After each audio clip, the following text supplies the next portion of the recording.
The interview you're about to listen to is with Julia Spina. I really think that you're going to enjoy it because we talked a lot about options trading, and being a degenerate. Julia has a notably unique approach and background when it comes to the world of trading options. She's a former researcher at tastytrade, that exact place where many of us learned about trading options, and she was able to get that position by leveraging her multitude of math-based degrees. So it's pretty safe to say she's way smarter than I am. Anyway, throughout the discussion, she shares her statistically proven mechanical approach to trading options. I really think you're going to enjoy it.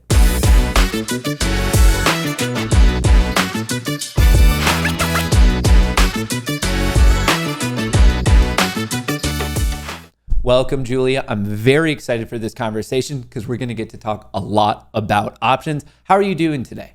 I'm going to not look at my portfolio for a little bit. But no, otherwise I'm doing good. We've definitely all had one of those days. But yeah, no, I'm really happy to be here. Thank you so much for reaching out. I'm excited to talk options, talk markets, and talk, whatever you're interested in. So for everyone listening, I found out about Julia actually when I read this book. I went to one of the conferences hosted by Tasty, and it is the Unlucky Investor's Guide to Options Trading. Obviously, Julia here is the author. And folks, if you're looking for a great step into the world of options, or even just a reminder of maybe some of the math and facts and figures you forgot, I highly, highly, highly recommend it. And I obviously want to get into that and generally just have a conversation about options. But before we do that, can you explain to everyone how you even got into trading? Because I think you have a unique background that most traders, at least retail traders, don't have. Sure. Yeah. It's been kind of a whirlwind the last 3 years, but a very enjoyable one. But actually, I originally went to school for physics and applied math, and most of my undergraduate and graduate research was actually in quantum optics and information. So it was a lot of working with electronics, working with optics, working in the dark. And I loved the research a lot, but I wanted to go into something a little bit more computational. So finance was just kind of I don't know, there was a path to it because the data was actually pretty accessible. So I started playing around with financial data basically while I was still in graduate school, and I found out that I actually really liked it. So when I finished my master's degree, I moved back to Chicago. I found Tasty, and then just kind of started doing research there. That kind of led to the first book that I published. It kind of led to me really enjoying content, which I was kind of surprised by, and doing financial research for content creation. And then all of that and that kind of experience in the retail space ultimately led to my current project, which is called Bad Trader, which is very appropriate for this market right now. Yeah. I love it. So obviously safe to say you're not just better at math than me, you're exponentially better at math than me. So is it that math problem, the puzzle that kind of got you attracted to trading? Please correct me if I'm wrong, but the math you're dealing with, I feel like your education, that was probably more difficult. Did you find this to be relatively easy, or is it just a different form of a problem set? What about the math puzzle was attractive to you? I think the math that I was using in pretty much every research project that I used that I did in academia, the math was, I think, more complicated, but it was easier to apply because we were working with pretty simplified systems. We had a lab, we could control the different, characteristics of the lab, the humidity and the temperature. We could control what was going on. We could measure things, we could test things, individual components. We had a lot more control over the system. So we had a lot more clarity with regards to the data and what it was representing and how to analyze it. So financial data is the exact opposite. It is so messy, it is so complicated, it can change so fundamentally day to day that even though the math, I think, is a little bit simpler, at least what I currently use, the actual application of it, I think, is a lot harder just because we don't have a very, thorough mathematical framework for describing markets. They're way too complicated, and even the most advanced models fall short in a lot of different ways. So I think that challenge of figuring out how to apply it, finding edges or inconsistencies in the data, I thought was really fun. So I've been really enjoying that. Yeah. So obviously you're diving pretty heavily into the math. Are you currently trading yourself now with some of those edges and strategies that you've been finding through your research and data mining and whatnot? Yeah, for sure. So actually a lot of what I do day to day when I trade is not terribly rooted in data, just because I found out pretty quickly from doing a lot of these back tests that you kind of have to take back tests with a grain of salt, and you kind of have to assess the market from a holistic perspective. So sometimes when you're looking back at 2008 or 2020 or just regular bullish market conditions, they can be so fundamentally different from how the market is now that you kind of have to know how to let statistics guide you and let backtests guide you, but ultimately make decisions based on current information and based on your current assessments of the market. So it's kind of a mix of qualitative and quantitative, I think. But yeah, they definitely influenced a lot of my broader strategy decisions. So for everyone listening then, when you're engaging in the market, are you like buying and shorting equities? Are you dealing with futures? Are you dealing with cryptos? Or is it exclusively options? Like what is the asset class that you're mainly trading with? Oh yeah. So I mostly trade options, but it's pretty like one of the principles that I guess we use at, like Tasty and that I use myself is like underlying indifference or product indifference. So the underlying product could be a future, it could be an ETF, it could be a stock, it could be pretty much whatever, but the mechanics of the options don't actually change that much regardless of what you're actually trading. So I like futures options and I like ETF options and stock options. I think my go-to bread and butter are like ETF options just because those match the size of my account pretty effectively. But sometimes I'll go into futures options and sometimes I'll experiment with other stuff too. But yeah, mostly options.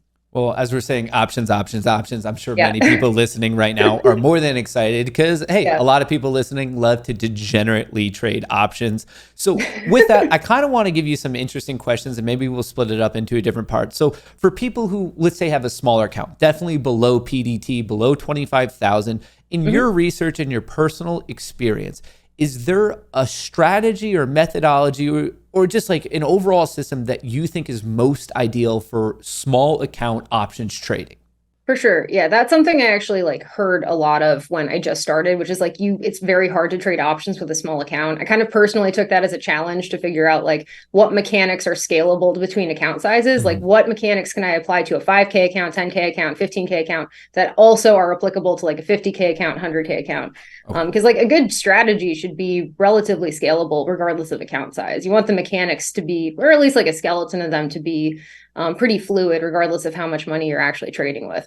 So that was like kind of a fun challenge to figure out like what might be better for a small account versus a bigger account and what similarities are there strategically. But I think like just generally with short options, like selling options, which is mostly what I do, it's basically like owning a slot machine. So right, like you're making small profits most of the time. You're profiting most of the time, but you might have to pay out a jackpot at some point. So in my opinion, regardless of whether you're trading in a 5K account, 10K account, 25, 50, whatever, like in my opinion, your goal is to stay in the game as long as possible because eventually you make money when you own the slot machine. But those jackpots, if you don't manage that position size appropriately, can drown your account pretty much of any size. So when I'm trading with like a small account and also a large account, like position sizing is easily the single most important thing. And when I'm with a small account, my go-to personally is either like spreads or iron condors, mostly iron condors, because whenever I try to make some kind of directional assumption, I'm usually wrong. So I would much rather trade volatility in time. And that's how iron condors, because they're neutral strategies normally make money. They're pretty insensitive to directional moves. So that's a lot of what I do. And I kind of try to keep again, with making rules that kind of scale between accounts between like 5 to 7% of your max or of your net liquidity of your portfolio, generally max per position size. So again, like you can trade pretty much any underlying with options. It just depends on what strategies are available for your account size. So iron condors are generally a little bit better for me. A quick refresher for everyone. I believe in iron condor is whatever the at the money price is. You go up, you go down, and you're basically doing credit spreads, a call credit spread. And then on the south side, you're going to be doing a put credit spread. So you're going to be selling the premium on the call and the put that is closer. And then the farther extreme ones, you're going to be selling that call and selling that put. So with that, in your research, is there bread and butter for your days till expiration, your deltas? Are you doing the classic tasty, like just 20 delta, 15 delta? Or is there something like, do you like to make it a little bit closer, a little bit farther away? Where's your comfort level? And what does the data suggest is like quote unquote ideal?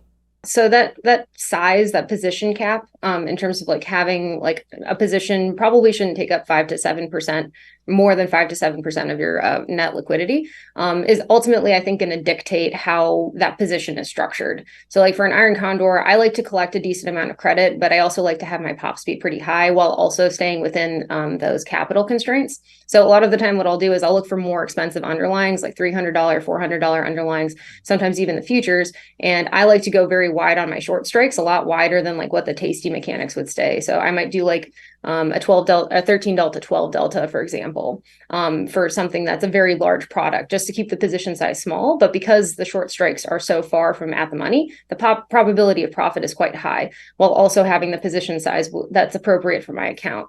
So that's kind of like, I tend to go like much wider And then for my short strikes, that's definitely the preference. So I, as a result, tend to look at even more expensive underlyings actually.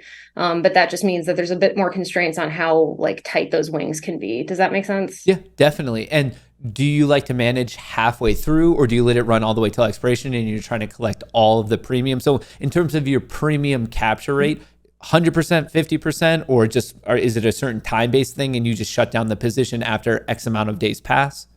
It really depends on the market for me. Okay. So, for instance, like, if there's a really big move in SPY to the upside and I have a position that's only at, or to the downside, there's just a very big move in SPY, there's a vol pop in SPY, and I have an existing position on that's been on for whatever, 15 days. It's at 20% the initial credit, but because there's new volatility, it might prompt me to like close at a lower percentage of profit of like 20% rather than 50% or 70% and move to the next expiration cycle so I can capture some of that volatility. If the market's like maybe a little bit more boring and I put the trade in when the volatility was high, I might want to leave that position on even past 50% to collect a little bit more if I'm not expecting volatility to pop anytime soon. So it really depends on the market. Obviously, like target for iron condors is more like 30% just because they tend to take a while to accumulate profits. So I generally like to, I think the capital would be more efficient to move towards more volatile products after it gets to like 30%. In an ideal world, it's 50% though. Gotcha. I love that.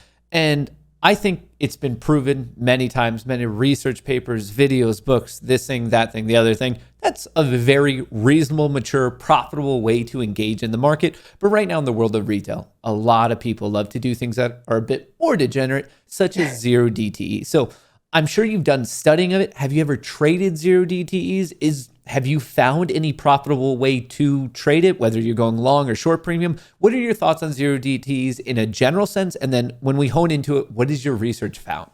Okay, yeah, for sure. And zero DTEs, I think this is kind of akin, at least a little bit, to like earnings trades. So like earnings trades, because there are so few occurrences, like Apple's reported earnings 100 times in the last 20 years.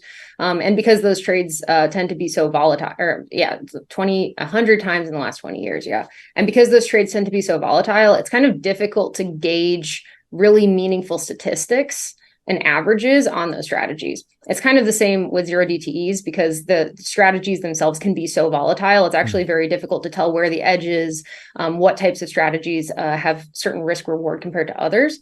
So in my experience, I've just had pretty bad luck with zero DTE options, even though the math doesn't suggest this and the market theory doesn't suggest it. Most of the time when I've made money on them, it's from buying options and just getting lucky, which like there's nothing wrong with trading more speculatively. Mm-hmm. And when I say speculative, I usually mean like low probability of profit, high volatility trades. But that just means the position size has to be appropriate for the type of trade that it is, whether it's an earning play or a zero DTE trade or whatever. So I think with zero DTEs, just because in my experience, and I think the research might suggest this as well, they're kind of a crapshoot. You just kind of generally want to stick with small positions, highly liquid underlyings, and you definitely want to choose an underlying that has a settlement method that's consistent with your account size and with your preferred management style, right? Because you don't want to get hit with the PDT rule and you don't want to be on the hook for shares. So depending on how big your account is, you might just be stuck trading futures or indices, or maybe you have more flexibility with like stocks and ETFs. But I think that's the biggest one, actually, for me at least, is picking an underlying that's consistent with the account size and the settlement method. Now, obviously, we're talking about iron condors and spreads and zero DTs. Mm-hmm. So maybe for someone who's like a little bit newer to the market, this might seem a bit foreign. So you yourself have been trading now for a couple of years, but when you first started, obviously a strong math background, where do you think is the best place for someone who's like, oh, well, I've kind of heard those terms, but options still scare me. I'd rather just invest in stock. Where do you think is like a good place to get going, obviously beyond your own book? In my experience, like I went to school for experiment, like as an experimentalist, I like getting my hands dirty. I don't always learn very well from just like reading something and not really applying it. So I think like, yeah, the best way to learn is to actually get your feet wet. And with options, it's kind of a different world because they're leveraged, right? So that makes sizing a position much more complex than with stocks, for example, because they can be undefined risk. The loss could potentially be, the loss is not defined on certain types of positions. It makes position sizing and getting like a stomach for those more volatile moves a little bit harder. right? So I feel like it's always good to just kind of like put on a small trade, probably defined risk, probably in something that's pretty like a diversified underlying, like an ETF, for example, maybe like a SPY spread or a SPY iron condor that's very wide with a high probability of profit, just to get a sense of how options move relative to the market, because those volatile swings they can take a minute to get used to. And also, like, taking a loss, especially when your account is small and when you're a new trader, can really help you figure out like how much of a position size you're actually comfortable with. So like assessing risk is very difficult with stocks, but even more difficult with options. And I think, yeah, just putting something on, even if it's small, even if it's defined risk, even if it's a high probability of profit, can still like help you get a sense for like how much you're actually willing to lose, and how much you actually want your risk reward to look like, or what you want it to look like. So obviously the way you engage in the options market, it's pretty mechanical, pretty systematic. You have the values you're looking for, and it seems like it's a wash, rinse, repeat. Have you ever done this, or have you ever considered doing it in the world of equities, futures, crypto, even of just like, I don't know, if ES or NQ breaks out of like a 10-day high, you go long. Have you done any of that type of research, or is it more of like you're very, very honed in on options exclusively? So I've looked into different, because like, especially like for training like machine learning models, and for writing a lot of the early codes that I wrote for trading were all focused around like equities, focused around futures as well, doing like some technical analysis. Mhm. A lot of like machine learning models like will look for technical indicators and use those to make trading decisions. So that's like, I definitely got an introduction to that. I did quite a bit with like pairs trading as well, which uses like the equivalent of Bollinger Bands basically, and building models based on that. But I feel like I personally just have a system, and for me, the system has been working, and it's also very rigorously thought out. And I've been getting my toes wet a little bit more, looking at technicals, looking at fundamentals, and using those, for instance, to guide like how to structure an option strategy. But for the most part, like the core mechanics are there, and it would be in addition to that. Does that make sense? Yeah, definitely. So actually, you said something that's interesting there. So before you started looking at the technicals and the charting, were you actually just looking at the options chain and you're like, oh, this is like a good delta, this is good expiration? You weren't really considering, oh, is like the chart breaking out or breaking down? Like that didn't cross your mind? Or were you kind of, even from the get-go, looking at both of them? I was I definitely looked at the charts, but usually not within the context of like technical indicators. Okay. I would do like maybe like, because again, normally what I trade is like volatility. I prefer to make directional assumptions around volatility rather than price. So I might reference the price to make certain decisions around like strike price, that kind of stuff. But usually like the volatility and the options chain can give you a pretty good representation of like how likely that stock is to move in a certain direction, at least based on the sentiment of the market. Mhm. So I've found, or this is a controversial topic, but I believe that markets are pretty efficient, and investors for the most part are pretty good at pricing moves. And an options chain gives you that representation of the market sentiment. So I'll usually reference the price, and I might look at like certain like moving averages, for example, and that kind of stuff. But for the most part, like I feel like you can get a lot of that information from the options chain as well. And that's usually how I'll define my strategies, and tying the option information back into probabilities, rooted in mostly the Black-Scholes model. Yeah. Man, that I think very insightful, and it's a unique way to look at the market. I mean, I think a lot of people who are successful in trading look at it that way, but in the world of retail, I think some of that math ends up being a little bit opaque, or maybe the research or the computer science where it's difficult. So the fact that you've already found success, but you just really attacked it, not from like, oh, I'm going to be a trader, more of like, hey, I'm good at math and I want to solve this problem. I find that to be interesting. So we were talking about a small account, and you were talking about scalable. Like if you're trading at 5K, you want it to very nicely scale up to whatever, 50K. Are there certain things though that are only available if you have a larger account? Like all of a sudden, let's say hypothetically, I put $5 million in your trading Sure. account. Is there something that you would be doing differently? Are there new strategies that like the door would open for you? Or are you very much like, no, I scale it. It doesn't matter if it's 5,000 all the way up to 5 million. I would do the same thing, just bigger lot sizes. So yeah, the strategies are going to differ, I think, depending on the account size. So like I would have SPY in both portfolios. I would have maybe like gold bonds, like I'd have the core, like diversified underlyings in the portfolio, whether the account is 10K or whether the account is like $1 million, right? Mhm. And the strategies for the smaller account are going to be a lot more restricted. Like I can trade strangles in a 5K or a 10K account, but that would take up probably most of the account, and it's probably not good from a risk management perspective. So that's why I think like the iron condors are a little bit more appropriate for the smaller account. And then in the bigger account, you can kind of like go into more undefined risk territory, and that's when the mechanics are kind of change a little bit. That's when like stop losses become significantly more important. That's when assessing tail risk, even though the tail risk is highly unlikely, but that is still capital at risk for a specific position. And you want to make sure that you have all of those bases counted for. Because if you have a strategy that has a probability of profit of 80%, that means there is risk somewhere else, and you definitely want to be accounting for it. And so when you scale to that larger account and move to those larger, whether it's larger lot sizes or undefined risk strategies that take up more capital, you want to make sure that like the actual capital at risk in different market scenarios is taken into account. So yeah, I think scaling the position, especially once you get to like $1 million accounts, maybe like 5 to 7% is a little bit too big, but it can be simple as taking those core underlyings like the SPY, the bond, whatever, oil, and then adapting the strategy to take up larger portions of the account size. And then when you also get to the larger account size, there's a little bit more room to have fun, like maybe do more earnings plays or maybe do more zero DTEs. But again, it's about sizing positions appropriately. There's also like, I think a common misconception, which is like, oh, if an iron condor, right, takes up a much smaller amount, of capital as like a strangle, which is like the undefined risk equivalent of the iron condor, why don't I just take all the capital that I would have put in the strangle and put it into the iron condor? Well, if you can buy 25 iron condors with the capital of one strangle, if all of those iron condors take losses at the same time, that can amount to much more risk than the single strangle in the same sort of outlier move, right? So I don't think it's as simple as just increasing the lot size. You definitely want to change the types of strategies as well. And there's then taking into account those subtleties when it comes to the risk profiles of those undefined risk strategies. Just, I guess, a little bit to like bring some of this together. When I was doing my internet sleuthing on you to prepare for this, I've noticed that after the book, you went on a book tour, you're explaining a lot to options, but that gave birth to a new thing. And I believe you're now the CEO of a DGen social network called Bad Trader. Could you tell the audience a little bit about what that is and what your goals are with it? So this has been kind of fun, and we're still figuring out the branding a little bit, just to say, but basically we wanted to